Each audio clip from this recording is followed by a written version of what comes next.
The rain hammers the city like a warning. Neon lights flicker outside the apartment window, throwing jagged shadows across cracked walls.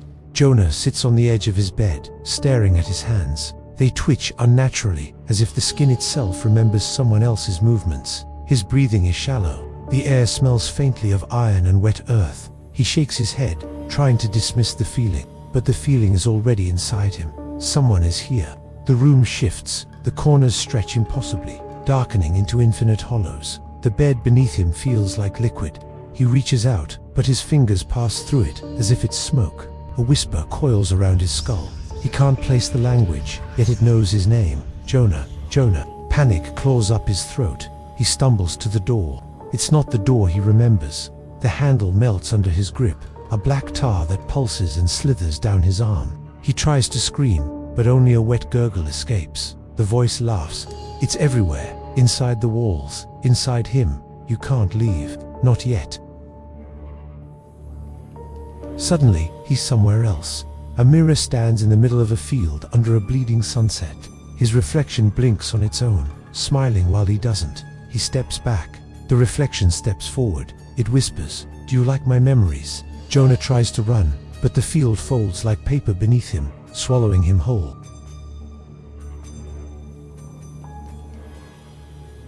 He falls into a room that shouldn't exist, a recreation of his childhood bedroom, but wrong. The posters bleed color. The floorboards groan like they're alive. A drawer slides open by itself, spilling photographs of moments he never lived. Faces stare back, contorted, screaming silently. He screams again, and this time the mirror follows. His reflection crawls across the walls, leaving black streaks in its wake. It mimics every fear, the loneliness, the shame, the secrets buried deep.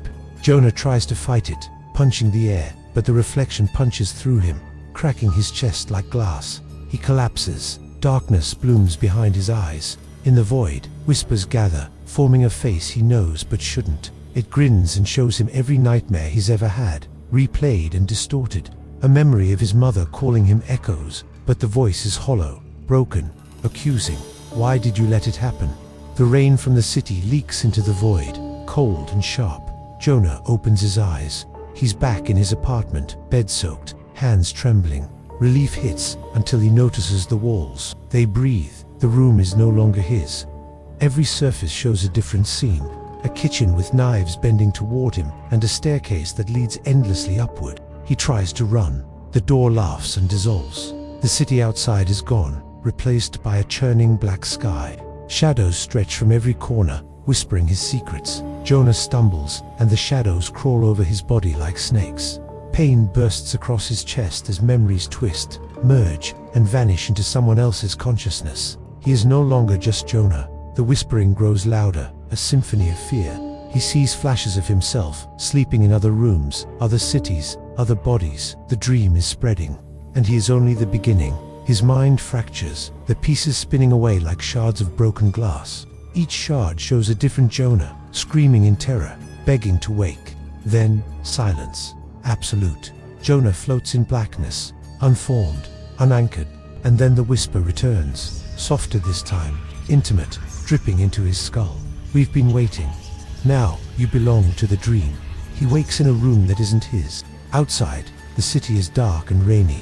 People move like puppets. A sad, sad dark day. Jonah's reflection winks from a window across the street, and the smile is no longer his.